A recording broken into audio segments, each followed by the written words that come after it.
সপ্তাহের শেষ কার্যদিবস বৃহস্পতিবার শেয়ার বিজনেস 24.com এর পক্ষ থেকে সবাইকে স্বাগত। আজ পুঁজিবাজারে যেমন ইতিবাচক প্রবণতা ছিল, সেরকম কয়েকটি আমরা কিছু তথ্য জানাবো। যেসব কোম্পানি কিন্তু ভালো নয়, যেসব কোম্পানির দাম বেড়েছে, সেসব কোম্পানি ভালো কোম্পানির সাথে সাথে কিছু বিতর্কিত কোম্পানিরও দর বেড়েছে, সে সম্পর্কে থাকবে রিপোর্ট। আজ দেখে নেই বাজারের অবস্থা। আজ পুঁজিবাজারের সূচক 47 পয়েন্ট বেড়ে 5,804 পয়েন্টে উন্নীত হয়েছে। আজ লেনদেন হয়েছে 963 কোটি টাকার শেয়ার। গত এক বছরে মার্কেট রিটার্ন কিন্তু নেগেটিভের প্রবণতা কমে এসেছে। আজ -7.86% নেগেটিভ রয়েছে রিটার্ন, এবং গত 6 মাসে যা রয়েছে -7.26%।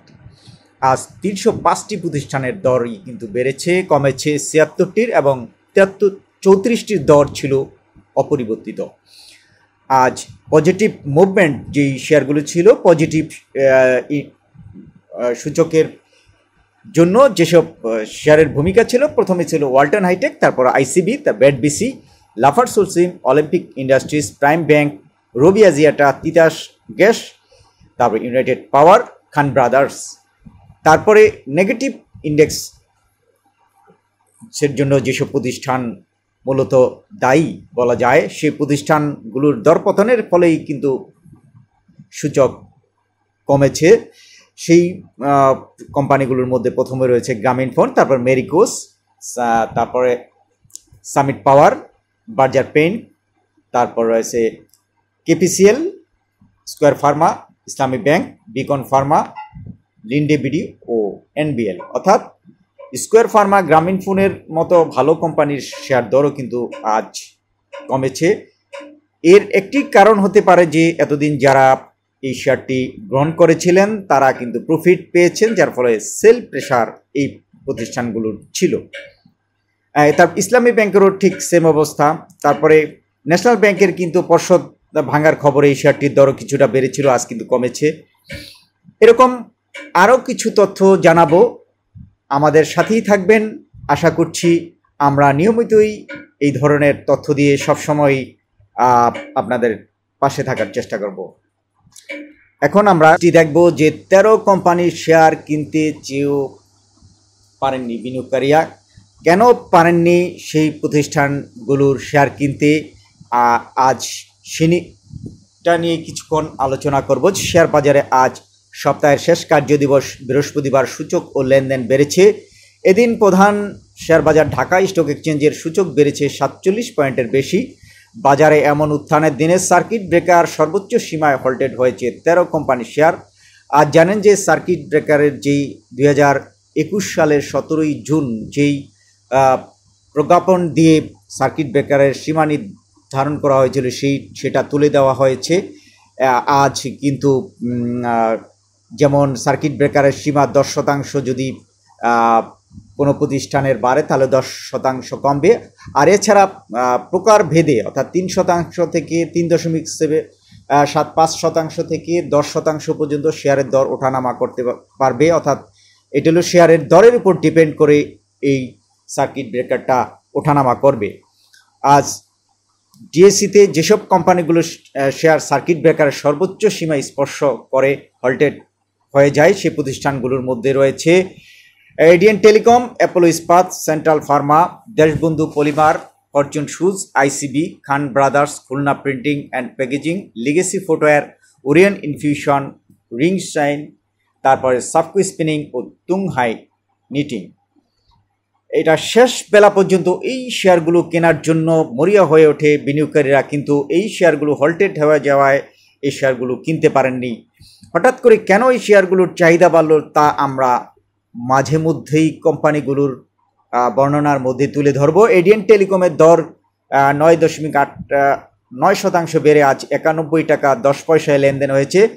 অ্যাপোলো ইস্পাতের দর 8.70% বেড়ে 5 টাকায় লেনদেন হয়েছে। অনেক দিন পর কিন্তু অ্যাপোলো ইস্পাতের মতো প্রতিষ্ঠান সর্বোচ্চ দর বেড়ে এটা কেন হল্টেড হলো? কারণ 2 বছরের উপরে এই প্রতিষ্ঠানটির কিন্তু উৎপাদনই নেই। সুতরাং আজকের বাজারে দর বাড়া কিন্তু এটা স্বাভাবিক মানা যাচ্ছে না।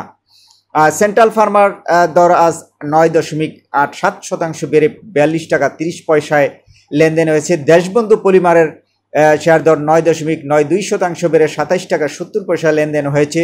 ফরচুন সুজ এর শেয়ার দর 10% বেড়ে 28 টাকা 60 পয়সা লেনদেন হয়েছে। আইসিবির শেয়ার দর 9.89% বেড়ে 67 টাকা 80 পয়সা লেনদেন হয়েছে। খান ব্রাদার্সের দর 9.92% বেড়ে 104 টাকা 20 পয়সায় লেনদেন হয়েছে। খান ব্রাদার্স নিয়ে একটি কিন্তু কারসাজির অভিযোগ ছিল এবং এই শেয়ারটির দরও কিন্তু একটা সময় নিয়ে বাজার খেলোয়াড়রা খেলেছেন এবং এটা কিন্তু খুব সমালোচিত একটি শেয়ার, সেই শেয়ারটিও কিন্তু আজ উঠে এসেছে। একই রকমভাবে খুলনা প্রিন্টিং অ্যান্ড প্যাকেজিংয়ের দরও কিন্তু আজ 9.30% বেড়ে 14 টাকা 10 পয়সায় লেনদেন হয়। এই খুলনা প্রিন্টিং অ্যান্ড প্যাকেজিং তালিকাভুক্তির পরেই কিন্তু একটি বিতর্কিত কোম্পানি, কারণ এরা তালিকাভুক্তির সময় এদের অফিস ঠিকমতো খুঁজে পাওয়া যায়নি। সেই প্রতিষ্ঠান লিগেসি ফুটওয়্যার নিয়ে আগে কিন্তু অনেকটা আলোচনা করেছিলাম যে লিগেসি ফুটওয়্যার যে মার্কেটে তারা নতুন করে শেয়ার ইস্যু করে টাকা তুলেছিল, সেই টাকাটা আবার শেয়ার বাজার বিনিয়োগ করবে। এখন সেই বিনিয়োগ করবে এটা কি বিনিয়োগকারীদের সাথে না বাজারের থেকে তারা নির্দিষ্ট একটা ফায়দা তোলার পরে সরে যাবে, সেটা কিন্তু লক্ষ্য রাখতে হবে। এই একটা বিষয় ছিল। তারপর ওরিয়ন ইনফিউশনের দর 8.73% বেড়ে 362 টাকা 60 পয়সা লেনদেন হয়েছে। রিংশাইনের দর 9.09% বেড়ে 4 টাকা 80 পয়সা লেনদেন হয়েছে। এই রিংশাইন কোম্পানির অবস্থাও কিন্তু খারাপ, সুতরাং সেই প্রতিষ্ঠানটি উঠে এসেছে আজ হল্টেড হয়ে সর্বোচ্চ দর বাড়ার যেই সীমানা সেটা অতিক্রম করেছে। তারপর সাবকো স্পিনিং মিলের দর আজ 9.48% বেড়ে 12 টাকা 70 পয়সায়। তুংহাই নিকটিংয়ের দর 10% বেড়ে 4 টাকা 40 পয়সায় লেনদেন হয়েছে। সুতরাং এইসব বিষয় মাথায় রেখে কিন্তু বিনিয়োগের সিদ্ধান্ত নেবে। এখন কিন্তু যদি ঊর্ধ্বমুখী বাজার থাকে তাহলে কিন্তু ভালো শেয়ারের সাথে খারাপ শেয়ারও দর বাড়বে এবং এটি চক্র আগে থেকেও কাজ করছে। এখন নতুন কমিশন যেহেতু লেনদেন এবং বিনিয়োগের উপর সিদ্ধান্ত তারা মাত্র আসছে, তারা দেখবে, তারপরে মনিটরিং জোরদার করবে। সুতরাং এখনও যদি কেউ এসব শেয়ার কারসাজির সাথে যুক্ত থাকেন, সুতরাং তাদেরকেও সতর্ক হতে হবে, কারণ বিএসইসি যদি এই মুহূর্তে ব্যবস্থা নেয় তাহলে কিন্তু সবাই ধরা পড়বে। আর আজ বাজারে কালো টাকা সাদা করার যে বিধান সেটা একটি সিদ্ধান্ত হয়েছে, এরকম জানা গেছে যে কালো টাকা সাদা করার যে একটি বিধান ছিল সেটা বন্ধের সিদ্ধান্ত হয়েছে। অন্তর্বর্তীকালীন সরকারের উপদেষ্টা পরিষদের যে বৈঠক সেখানে ওই সিদ্ধান্ত হয়েছে। আর দুটি কোম্পানির লভ্যাংশ ঘোষণা করা হয়েছে আজ। রূপালী লাইফ এবং 12% নগদ লভ্যাংশ দিবে। একই রকমভাবে আরেকটি কোম্পানি প্রাইম ইসলাম ব্যাংক, এই প্রতিষ্ঠানটিও লভ্যাংশ ঘোষণা করবে। এই ছিল আজ বাজারের সার্বিক চিত্র। আশা করছি আমাদের সাথে লাইক, কমেন্টস এবং সাবস্ক্রাইব করে পাশে থাকবেন। সবাইকে অসংখ্য ধন্যবাদ।